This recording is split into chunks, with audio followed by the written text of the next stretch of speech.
प्राकृतिक सुंदरता, सांस्कृतिक धरोहर और खनिज संपदाओं वाला झारखंड सन 2000 में डेवलपमेंट के नाम पर बिहार से तो अलग हो गया, बट दुर्भाग्य इस प्रदेश का कि कभी डेवलपमेंट देखा ही नहीं। एजुकेशन से लेकर हेल्थ और इंफ्रास्ट्रक्चर डेवलपमेंट में आज भी झारखंड भारत में सबसे पीछे है।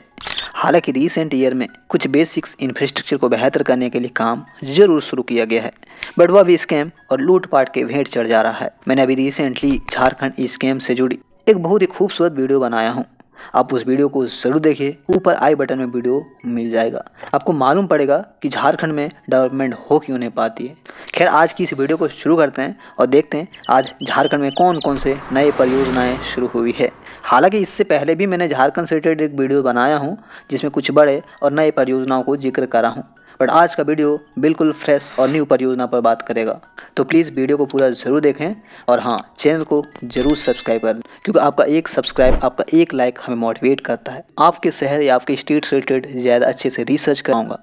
तो चलिए आज की इस वीडियो को शुरू करते हैं। हमारा पहला परियोजना है बोड़ो एयरपोर्ट एक्सपेंशन परियोजना। दोस्तों, गिरिडीह डिस्ट्रिक्ट में मौजूद है हवाई पट्टी। यूँ तो यहाँ पर किसी प्रकार का गतिविधि नहीं देखने को मिलता है। इलेक्शन के समय ज़रूर कुछ मिनिस्टर्स के हेलीकॉप्टर्स यहाँ पे लैंड होते दिख जाते हैं, बट उसके अलावा यहाँ कुछ नहीं होता।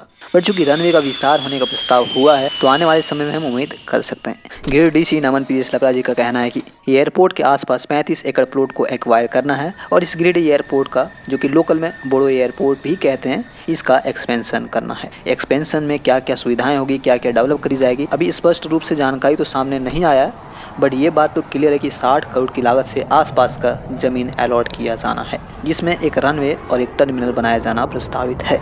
अब आगे देखते हैं कब तक क्या होता है। वैसे जनवरी 2024 में ही सरकार द्वारा इसको अप्रूव किया है और तकरीबन 60 करोड़ रुपये अलॉट भी किए हैं। उम्मीद करेंगे कि जल्द से जल्द जमीन अलॉट किया जाए और जल्द से जल्द एक्सपेंशन कार्य शुरू किया जाए।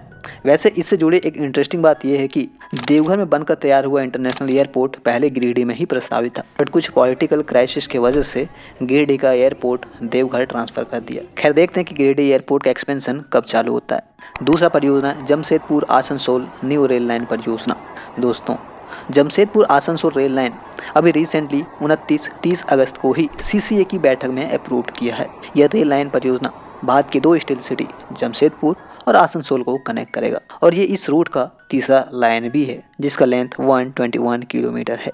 पूरा परियोजना 2170 करोड़ की है, जिसे नेक्स्ट 5 ईयर में बनाकर कंप्लीट किया जाना है। प्रोजेक्ट के तहत 18 बड़े ब्रिजेस, 142 छोटे ब्रिजेस, 54 रेलवे फ्लाईओवर और कई सारे अंडरपास प्रस्तावित हैं, जो झारखंड के सरायकेला से नीमडी पुरलिया से आसनसोल को कनेक्ट करेगा। इससे फायदा ये होगा कि बंगाल और झारखंड के बीच बेहतर कनेक्टिविटी होगी, आसपास में टूरिज्म गतिविधि बढ़ेगी और सबसे इम्पोर्टेंट, दिल्ली हावड़ा रूट का रेलवे ट्रैफिक भी रिड्यूस होगा। वहीं इसी प्रकार का अभी रिसेंटली ही जुलाई महीने में कैबिनेट ने अप्रूव किया है, वह बुरामारा चकुलिया नई रेल लाइन परियोजना।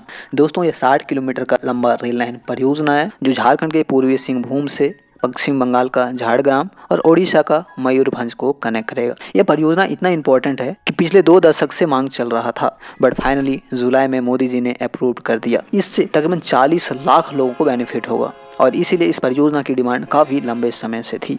और इसी प्रकार का तीसरा जो नया रेल लाइन परियोजना है, जिसको अभी रिसेंटली अप्रूव किया है, वह है गोड्डा पिरपेंती रेल लाइन परियोजना। यह भी बहुत ही इंपॉर्टेंट परियोजना है, जो कि 1500 करोड़ की परियोजना है और अब तक 50% का लैंड एक्वायर हो चुका है। देखते हैं कब तक ये तीनों महत्वपूर्ण रेल लाइन परियोजनाएं झारखंड में बनता है। वैसे और भी छोटे छोटे जगहों पर रेल लाइन प्रस्तावित है, बट एक वीडियो में इतना कवर कर पाना थोड़ा सा मुश्किल जरूर हो जाता है। फिलहाल मैं बढ़ता हूँ अपने नेक्स्ट परियोजना की ओर, जो कि गुमला पथलगांव हाईवे प्रोजेक्ट। दरअसल यह एक हाई स्पीड रोड परियोजना है, जिसे अगस्त 2024 में CCA की बैठक में अप्रूव किया है। सड़क झारखंड के गुमला को छत्तीसगढ़ के पथलगांव को कनेक्ट करेगा, जिसे 4 लेन की तर्ज पर विकास किया जाना है। मैं यहाँ पे बता दूं, गुमला पथलगांव हाईवे रायपुर रांची एक्सप्रेसवे का एक सेक्शन है, जिसे 4473 करोड़ की लागत से 137 यानी 137 किलोमीटर का सेक्शन डेवलप किया जाना है। ऑफिशियल का कहना है कि हाईवे हाइब्रिड एन्यूटी मोड के तर्ज पर विस्तार होगा, जो कि एक वर्ल्ड क्लास हाई स्पीड सड़क परियोजना है।